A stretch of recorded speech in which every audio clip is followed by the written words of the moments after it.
రోజు రోజుకి పాకిస్తాన్ కి ఇండియాకి మధ్య టెన్షన్స్ పెరుగుతున్నాయి. మిలిటరీని బార్డర్ దగ్గరికి మూవ్ చేస్తున్నారు. ఎయిర్ బేసెస్ అన్ని హై అలర్ట్ లో ఉన్నాయి. ఆనెస్ట్ గా మాట్లాడుకుంటే పాకిస్తాన్ పరిస్థితి ఎకనామికల్ గా అంత గొప్పగా ఏం లేదు. వాళ్ళ జీడిపి పడిపోయింది, ఫారెన్ రిజర్వ్స్ అన్ని కరిగిపోతున్నాయి. ఇంకా నుంచి టెర్రర్ టాక్టిక్స్ పనిచేయమని పాకిస్తాన్ క్లియర్ గా అర్థమైపోయింది. మొన్న చేసిన ఎయిర్ స్ట్రైక్ తో వాళ్ళకి క్లియర్ గా అర్థమైంది.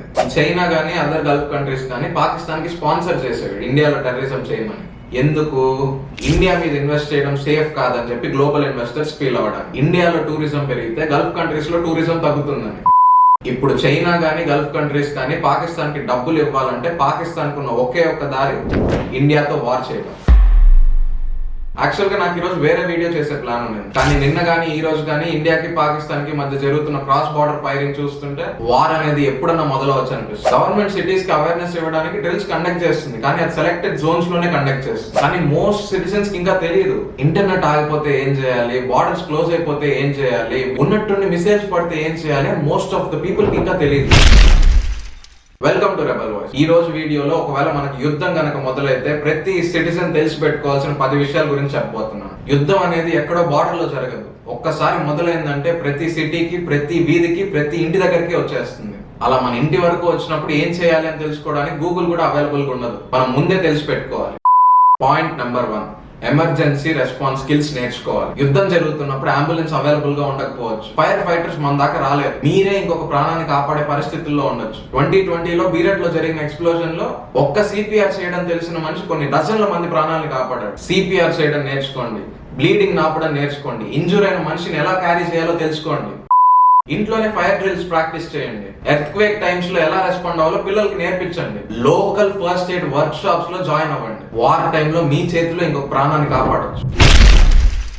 పాయింట్ నెంబర్ 2, ఒక ఫ్యామిలీ కమ్యూనికేషన్ ప్లాన్ ని ఏర్పాటు చేసుకోండి. వార్ లో మొబైల్ నెట్వర్క్స్ ఏవి పనిచేయవు. గన్ ఫైరే కాదు, వార్ టైమ్ లో జరిగే కేయాస్ లో మీ ఫ్యామిలీ మెంబర్స్ కనపడకుండా పోవచ్చు. గాజాలో ఇస్రాయల్ చేసిన ఎయిర్ స్ట్రైక్ లో చాలా మంది పిల్లలు తప్పిపోయారు పేరెంట్స్ దగ్గర నుంచి. కొన్ని రోజుల తర్వాత కానీ దొరకలేదు వాళ్ళు. ఇన్ కేస్ ఎవరైనా తప్పిపోతే ఒక ఫిజికల్ మీటింగ్ పాయింట్ ని పెట్టుకోండి. మీ ఫోన్స్ ని మాత్రమే నమ్మకుండా ఇంపార్టెంట్ కాంటాక్ట్స్ ని రాసి పెట్టుకోండి. ఆఫ్లైన్ మ్యాప్స్ అండ్ రేడియోస్ ని ఎప్పుడు మీకు అందుబాటులో ఉండేలా చూసుకోండి. మీ కమ్యూనికేషన్ ప్లాన్ వార్ టైమ్ లో మీ ఫ్యామిలీ ఒక్కటిగా ఉండేలా చూసుకోండి.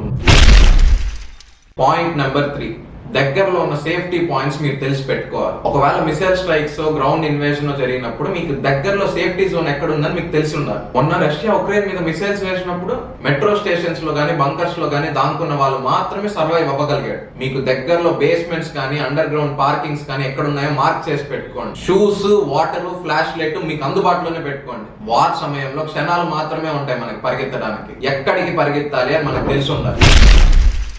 పాయింట్ నెంబర్ 4, మీ డాక్యుమెంట్స్ మీకు అవసరమైనవి రెడీగా పెట్టుకోండి. ఒకసారి మీ బిల్డింగ్ ని మీరు ఎవాక్యువేట్ చేశారంటే అక్కడికి మీరు మళ్ళీ తిరిగి వెళ్ళలేకపోవచ్చు. మీరు ఏవైతే మీతో పెట్టుకుంటారో అవి మాత్రమే మీకు మిగిలి ఉంటాయి. ఇండియా పాకిస్తాన్ పార్టీషన్ అప్పుడు కొన్ని వేల మంది వాళ్ళ ఐడెంటిటీ అండ్ ప్రాపర్టీని కోల్పోయారు ఇలాగే రెడీగా లేక. మీ ఐడి ప్రూఫ్ తో, మీ మెడికల్ రికార్డ్స్ తో, కొంచెం క్యాష్ తో మీ రెడీ టు గో బ్యాక్ ఎప్పుడు మీ దగ్గరే ఉండాలి. ప్రాపర్టీ డాక్యుమెంట్స్ ఉంటే ఇప్పుడే స్కాన్ చేసి క్లౌడ్ లో స్టోర్ చేసుకోండి. ఎమర్జెన్సీ కాంటాక్ట్ లిస్ట్ మాత్రం మర్చిపోకండి. ఈ పేపర్స్ బుల్లెట్స్ ఆపలేవేమో కానీ మీకు బార్డర్స్ అయితే ఓపెన్ చేస్తుంది. మీకు ట్రీట్మెంట్ ఇవ్వడానికి డాక్టర్స్ కి హెల్ప్ చేస్తుంది.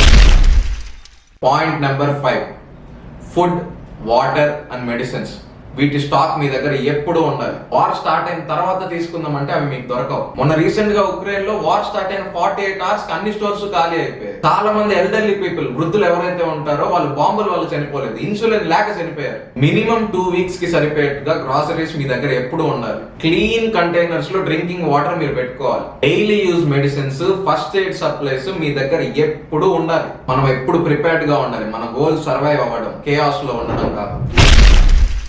పాయింట్ నెంబర్ 6, ఇన్ఫర్మేషన్ తెలుసుకోండి కానీ మిస్లీడ్ అవ్వద్దు. వార్ టైంలో ఎనిమీస్ ప్రాపగాండాను ఒక వెపన్ లో వాడతారు. బుల్లెట్స్ కంటే స్ట్రాంగ్ వెపన్ లో వాడతారు.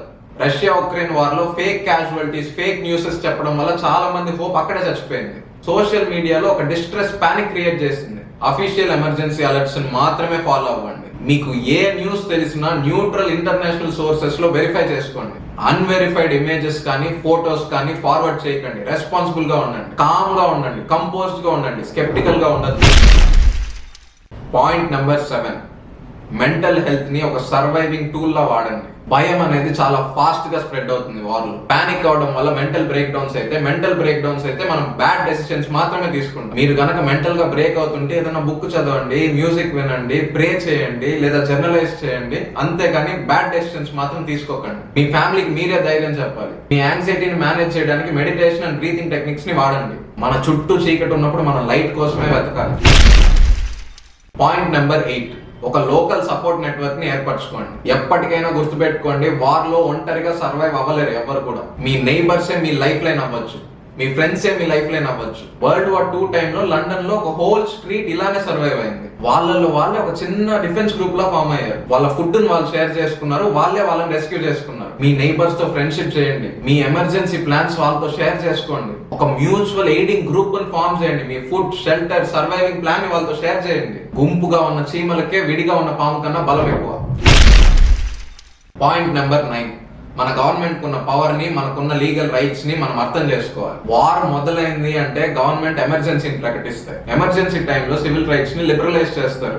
ఏ వార్ జరిగిన 1975 ఎమర్జెన్సీలోనే ప్రెస్ ఫ్రీడమ్ ని, ప్రొటెస్ట్ రైట్స్ ని లిబరలైజ్ చేశారు. ఇంకా వార్ స్టార్ట్ అయితే చెప్పక్కర్లేదు. మిలిటరీ డ్రాఫ్టెడ్ లాస్ ని తెలిసి పెట్టుకోండి. కావాలంటే నేను ఇంకొక వీడియో చేస్తాను వాటి మీద సపరేట్ గా. మీకు కావాలంటే నా కమెంట్స్ లో చెప్పండి. మనకి ఏ రైట్స్ మిగిలి ఉన్నాయని మనం తెలిసి పెట్టుకోవాలి. ఫ్రీడమ్ ఆఫ్ స్పీచ్ ఉందా, ఫ్రీడమ్ ఆఫ్ మూవ్మెంట్ ఉందా అని మనం తెలిసి పెట్టుకోవాలి. కాషియస్ గా ఉండాలి, ఇగ్నోరెంట్ గా ఉండకూడదు. మనం వార్ ని కంట్రోల్ చేయలేమేమో కానీ మన కంట్రోల్లో ఏముందని మాత్రం మనం తెలుసుకోవాలి.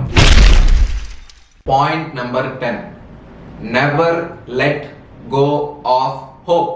హోప్ అనేది మనందరి స్ట్రాంగెస్ట్ వెపన్. వార్ టైంలో మనుషులే కాదు, మనలోని మానవత్వం కూడా చచ్చిపోతుంది. మన నమ్మకాల్ని చంపేస్తుంది, మన యూనిటీని చంపేస్తుంది, మనలోని కైండ్నెస్ ని చంపేస్తుంది. నాజీ జర్మనీలో స్ట్రేంజర్స్ ని కూడా బేస్మెంట్స్ లో పెట్టి కాపాడారు వాళ్ళు. మనల్ని మనిషిని చేసేది మనలోని మానవత్వం మాత్రమే.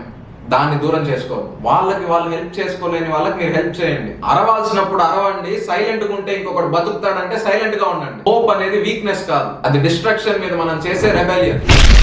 ఒకటి చెప్తాను, గుర్తుపెట్టుకోండి. వార్ అయిపోయిన తర్వాత మనం ఎయిదర్ సర్వైవర్స్ అవుతాం లేకపోతే క్యాజువాలిటీస్ అవుతాం. ఈ వీడియోలో నేను చెప్పిన 10 పాయింట్లు ఒక బాంబును ఆపలేకపోవచ్చు, కానీ కనీసం ఒక్కరినైనా వార్ టైంలో కన్ఫ్యూజన్ వల్లనో, ఫియర్ వల్లనో చనిపోకుండా ఆపుతాయి. ఇది రెబెల్ వాయిస్. ఈ వీడియోని మీ ఫ్రెండ్స్ అండ్ ఫ్యామిలీతో షేర్ చేయండి. మీలాగే వాళ్ళు కూడా తెలుసుకోవాలి, మీరున్నంత రెడీగా వాళ్ళు కూడా ఉండాలి. నా నెక్స్ట్ వీడియో కూడా చూడాలనుకుంటే కింద నా సబ్స్క్రైబ్ బటన్ క్లిక్ చేయండి.